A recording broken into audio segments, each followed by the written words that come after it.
Hey everybody, welcome back to Dental Unfiltered. I'm Matt Brown, and our normal co-host is here, Dr. Andrew Vallo. And today we have an amazing episode for you. I'm really excited about this one. We haven't done this in a while, and this is a segment I'd really love to bring back and do consistently. And it's State of the Startups, July 2026. So Dr. Vallo, in my opinion, and the data I have seen, is the greatest startup doc of all time. And that's not Andrew saying it, that's just all the data I've seen. Every practice he opens starts doing mature practice numbers almost month one.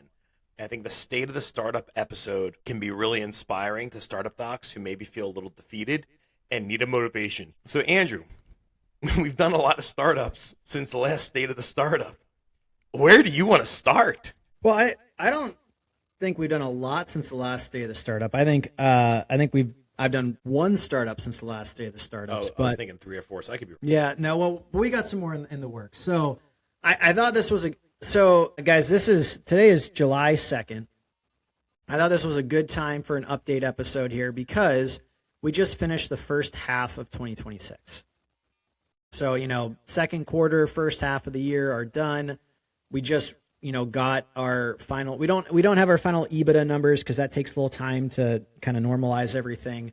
But we've got a good rough estimate, and we've got our final revenue numbers from the first half. We also just completed the first month of our newest startup, which was in Venice. That was our 11th office that opened the first day of June, whatever the first Monday in June was, on June 1st or whatever. So it got one full month open.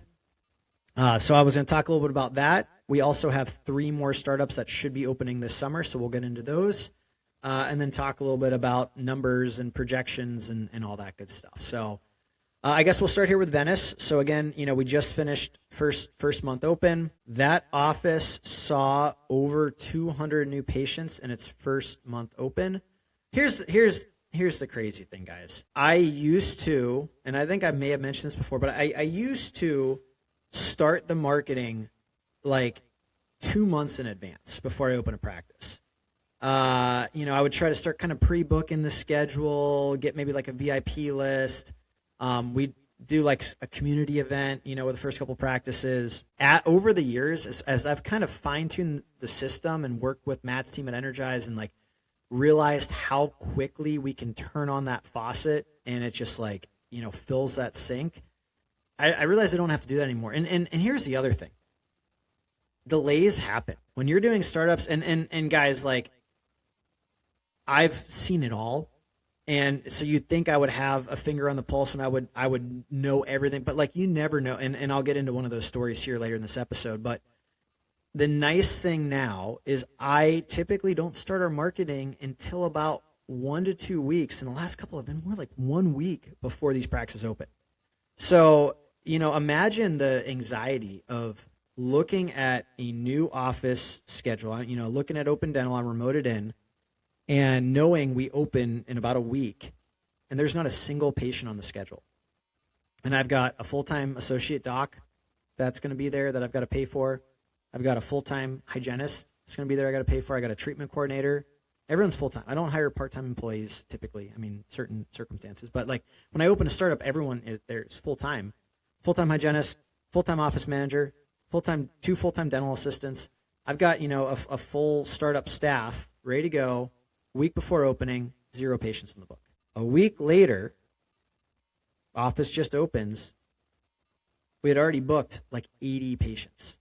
So 1 week of turning on marketing, of turning on Instagram ads, Facebook ads, and that wasn't even Google because we didn't turn Google on until literally the practice opened. So 1 week of Facebook and Instagram ads, we booked like 80 freaking patients. Crazy. So anyways, marketing is still killing it. It's all about with a startup, guys, it's all about getting as many new patients in the door as quickly as possible. Yes, I invest a lot. That doesn't happen for free. 15, 20,000. I don't know exactly what our ad spend was from that first month, but somewhere in that ballpark, maybe closer to 20. I think I've gotten even a little bit more liberal with that ad spend, just trying to make sure we get that strong start out the gates. So, well, that's fine. We'll call it $20,000 spent over 200 new patients seen, $242,000 collected. Do you think that $20,000 ad spend had a decent ROI that first month? And again, that $242,000, that's not all of the money we made from that ad spend. That's like the first, round of the revenue that came in from that $20,000 in ad spend. We're going to continue to see returns on that investment, over the coming months here, as patients book further out or as they wait to do treatment, or whatever it is. So just more evidence as to why marketing matters and why you should invest heavily in good marketing if you want to grow quickly. The sad part was this office was not our most successful first month ever. That title goes to our last startup, Fort Myers, because we had to double check it. I thought it might have been. I couldn't remember exactly what the number was for Fort Myers. No, Fort Myers did $253,000 in their first month open. So they were close, but it set second place. But I will say this: our last two startups, Venice and Fort Myers opened about a year ago, have been our most successful first months ever of new startups opening. So I do think over the years we've figured out some things that have helped.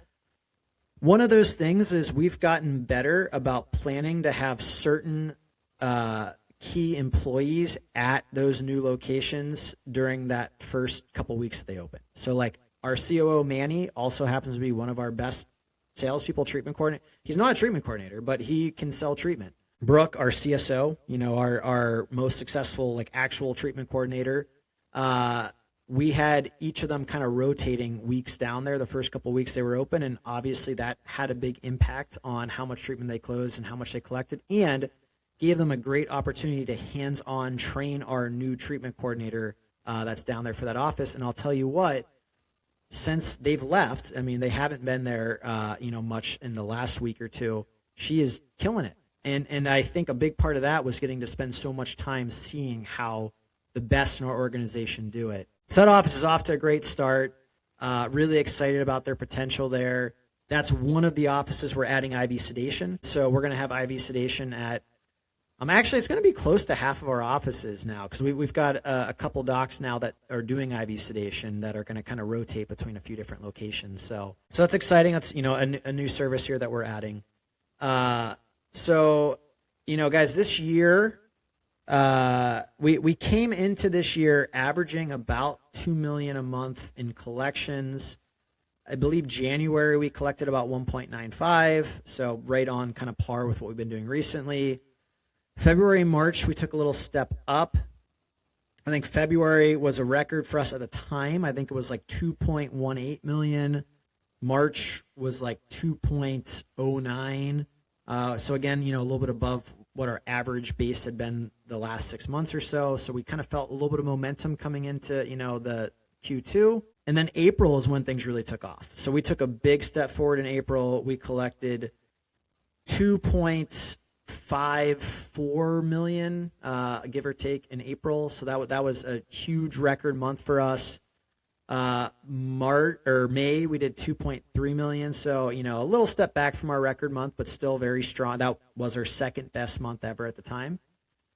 And then we just closed out June at like 2.534. So we got very, very close to surpassing our new April record in June. We just came up just a little bit shy there. But essentially almost tied that record breaking month with another one there in June. We ended the first half of the year at, I think it was around 13.6, I believe, was the total. I'm not going to try to do the mental math here from those numbers I just gave you, but right around 13.6, I believe, was our total revenue from the first half of the year. So, we're on pace. If we duplicated the first half in the second half of 2026, we're on pace for about 27.2 million, give or take. However, our pace from Q2 puts us just about on pace for 30 million, because obviously we took a big step up in Q2. And we just added office number 11 in June. We are hoping to open offices 12 and 13, which are Boynton Beach and Naples, before the end of July. It's early July, but we're kind of getting everything ready for those practices there. And, barring any new setbacks, we should be able to get those open by the end of July. And then we've got another office in Spring Hill that we're targeting a mid-August opening. So by August, I guess, at least half of August, we'll have 14 offices. September should be our first full month with 14 full offices open. We don't have any other projects planned before the end of the year. It's possible we may add one more for 15, near the end of this year. But our plan coming into this year, our growth plan was to add 4 or 5 new practices. So how the cards fell, it just kind of worked out that we had 4 ready to open within about 2 months, 2.5 months or whatever it is of each other. And again, if we get that 5th one, that's great. But we're trying to be strategic with growth too. Like, one is, yes, I want to take great opportunities as they come along, but we're also trying to make sure that our infrastructure, our leadership team can keep up with it. One of the things was, as most of these offices we're adding right now are in our South region, we didn't have a South regional manager, so we've been trying to bring one on. It took us a while to find the right one. That was a role that actually, it's probably one of our longer hiring roles. It took us about 3 months to find the right person for that job, and we just onboarded him this week. So we're excited to have that regional manager for the South region. But guys, that's something to keep in mind too. If you're scaling, you want to make sure your leadership team, your infrastructure can keep up with the rate of growth. Because what you don't want to happen is all of a sudden you're out over your skis and you just invested all this money to get all these practices open, and you don't have the right team to kind of get them off the ground. Because that's what I don't want. I mean, obviously, we've seen so much success with all the startups, especially the last couple, that we want to make sure each office has that super successful start. And even with these next couple offices, I'm not thrilled that we've got 3 opening potentially in a 3 to 4 week stretch. Because again, I want to have key personnel at those locations as their first opening. And so we're going to have a pretty insane rotational schedule of some of our key executive team members down at those locations during that 3 or 4 week stretch. So, I mean, is it worth it? Yes. And it's just, unfortunately, it's how the timing worked out. They were supposed to be spread apart a little bit more, and I said I was going to get into delays again. So I went through crazy delays, and some of you guys have heard this story on previous podcasts, but when we opened offices 3 and 4, those were our ground-up construction offices. We went through crazy permitting construction delays to get those open, and it was a nightmare. And I said at that point, I don't want to do any more construction. So all of our offices since then have been second-gen spaces that either need no construction or cosmetic, hey, minor paint job, whatever it is. So I thought I was kind of past those crazy delays. However, this office in Boynton, we're taking it from a dentist who is moving to a new building. He outgrew the space. It's a 6-op practice. I think he's moving into a 12-op practice. He sold us his equipment. He's getting all brand new equipment there. Sold us his CBCT, sold us his chairs. He was supposed to originally move out in January of this year. And from a conversation, I kind of got the feeling he's waiting on some final construction stuff. It might be March, so I actually built in a buffer, and we actually weren't planning to open the new office until mid-April. We had a dentist moving from out of state to be our doc there. And unfortunately, this guy is dealing with the same crap that I went through on his new building with offices 3 and 4, and his contractors being a terrible communicator, just like mine was. Oh, we got some minor delays. It's going to push us back a couple weeks. No big deal. And so then the doctor would convey that to us or to the broker. The broker would convey it to us. Well, okay, all right. And the first couple times, it wasn't a big deal because I wasn't planning to open until mid-April. So I was like, all right, yeah, no worries. When all of a sudden it's coming to April, and they're like, yeah, it's going to be some more delays. And so now they're thinking we're going to close early May. And I was like, man, I got a doc moving here. We can't push it back anymore. This was actually supposed to open before Venice. This was supposed to be our first new of these new practices opening. Push it back. Now I've got a doctor who moved from out of state who's frustrated, understandably so. And we've done some things to try to help him out and thank him for being so patient in this situation. But unfortunately, this has been completely out of our control. And it's frustrating me and it's frustrating the doctor. And unfortunately, you hate to stereotype, but man, what is it with contractors? Like, why can't they just be honest? I feel like they want to tell us what they think we want to hear. I am so much more pissed off than if they would just be honest and be like, listen, we were bit off more than we could chew. We've got too many jobs going on. We're going to be delayed a few months. Like, yeah, you're not happy about that, but at least you can plan. It is so hard to plan in like 2 to 3 week increments and keep pushing shit back. And so, unfortunately, I got trapped in another major delay to open a new practice, and it wasn't even my damn construct. Like, the building we're moving into, it's done. It's fine. It's just that doc can't move out of there until his new building is done. So, anyways, fine. Actually, like, knock on wood, I think he's supposed to be getting his CO for his new building today. So, like, fingers crossed, everything goes through and they're good. And he's able to get out of there and he he wants to get in the new space, but he knows how much of his training it's been on me and my team and my new doctor. So he wants to, keep good faith and, make sure that we don't back out of the deal or, whatever it is. So he's assured us he's going to do everything he can to get out of there as quickly as possible. He's already let my team come in to start working on the things we could work on before he was out of there to kind of, work with the transit. We're doing some minor stuff with like IT rebuild and that stuff. Like, as quickly as possible, we're trying to get that turned around and get that off. That should be number 12 to open. And right now we're hoping to open that like mid to late July. And then Naples, that one is supposed to open like right near the end of July. So those literally could potentially open the same week or like within 1 week of each other. So yeah, I guess honestly, man, like that's about it. As far as projections go, with the same store growth, the new office growth, we're hoping in these coming weeks or in these coming months to take another step forward. We're kind of hoping to grow to, have some of these months where we're doing like 2.75.